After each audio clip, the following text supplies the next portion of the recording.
So that 1913, and I misspelled it, but it's you're gonna get a good licking. I am told that in ESL classrooms now, and for the last couple of decades, they teach Ghana. Because otherwise the poor students go out and can't understand what's said to them because they're expecting going to. And it's been reduced to Ghana. And it's only been reduced before a verb as part of the future marker. So you don't get something like I'm gonna Paris. Maybe in very fast speech, but not even. So that's one part of it. The two, the infinitival to before go as a future marker. The second one is of, as in kind of and sort of. And I gave you a couple of fairly early, well, the first example is something I think I just made up. It's the kind of explanation we're all used to, just to remind you what the construction is I'm looking at. And at that point, it's a very good noun plus noun construction, where kind is a kind of, is an abstract noun, an example of. But then it becomes a verbal marker as well. So by 1804, you get I kind of love you, where it's not an example of, but it's a kind of hedging device. And then for other kinds of adverbial use, so 1912, he started whistling to himself kind of soft. Okay, so the second one is this of. And you get it everywhere. I mean, you even get kind of sorta, which is hard to say in a, you know, as an example, but you'll hear it everywhere. And both of them, sorta, kinda, as hedging modifiers. The last one is the verb have. He should have done it, or he should have done it. They're all reduced to the same of. They're all in the same context, which is before another verb. They're modal verbs or modal expressions, hedging expressions. And the example in 8, which I got from Linguist List, I think, he didn't score, but he should have. How many, is there anyone here who hasn't met of instead of have in this context?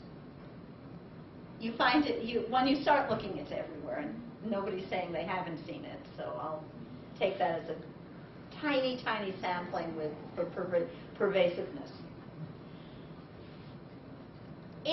Now I'm going to stick my neck out. So far I've given you data. I don't think the data can be disputed. We've got 3 different modal expressions of various kinds that are being reduced to a. If it becomes abstracted, and this is a big if, but if it were to become abstracted as a kind of glue, a verbal glue, then one might find a new grammatical element in English which holds together a modal type verb and a main verb. Now, before you all start yelling that this is impossible, I will simply point out that if you look at the Latin verb system, the Greek verb system, it's been reconstructed for Indo-European. Verbs have what's called a thematic vowel, which goes between, and this part I don't think I've even talked to it with you, as an example, goes between the main part of the verb and the grammatical ending.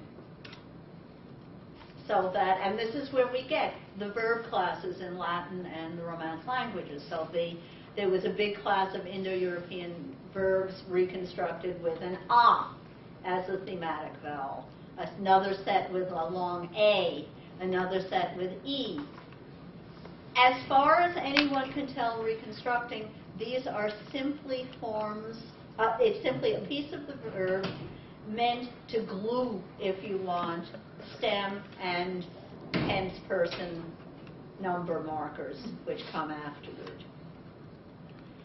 I am not saying, let me make this very clear, I am not saying that this will happen with this of, have, to.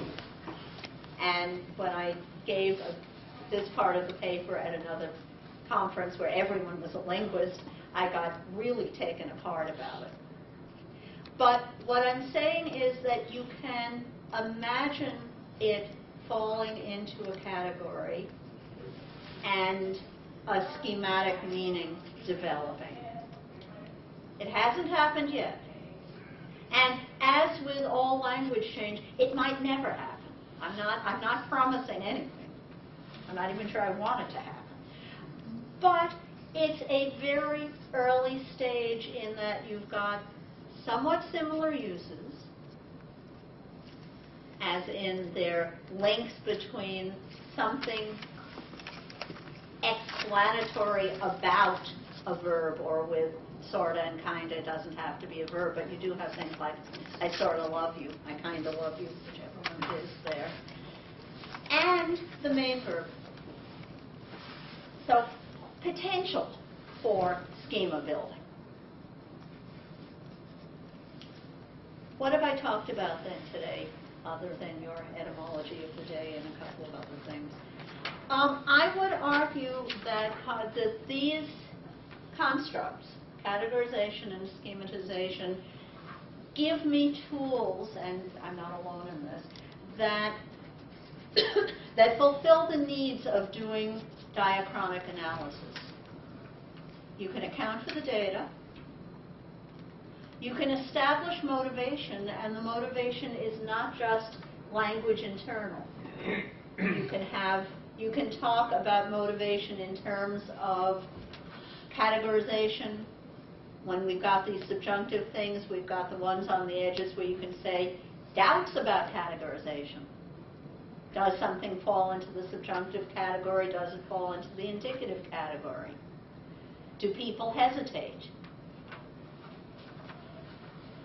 I'm leaving prediction where it is. I mean, there's nothing here that makes things any more or less predictive than any other theory of language change. But I would, I would say that with using this approach to language change, you can account for the data and you can come up with motivation, which really, I mean, playing around with prediction is one thing, but that's what most of historical linguistics is looking back and motivating what happened. And this is something I've been thinking about a lot, and I don't have answers for you, but I'm working on it. It also seems to work historically in ways that are at least somewhat parallel to the way that it is being claimed people process language, any of us just as native speakers processing language. And I think there are advantages to be having this kind of unified theory, where the language processing and looking at how language change aren't radically different from each other. And I would say that that's another plus in looking at it this way. And with that, I will stop. I think I've probably raised more questions than I've answered. But thank you for listening, and I think we have a few minutes for questions.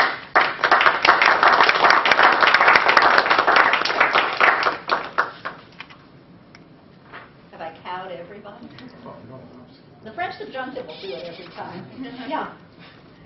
I'm going to meet with you after the lecture. But did you see the Metro Times article in September about the Schwab coming to the English language? No. Okay. Okay. I'm going to meet with you after. All right. That's Mr. Schwab. Okay. I mean, I'm interested in it as a grammatical category, but yes, let's talk. Eileen? Yes, your example number 8, you didn't score, but you should have. I have heard that, but I've not ever seen it written in this manner. I have only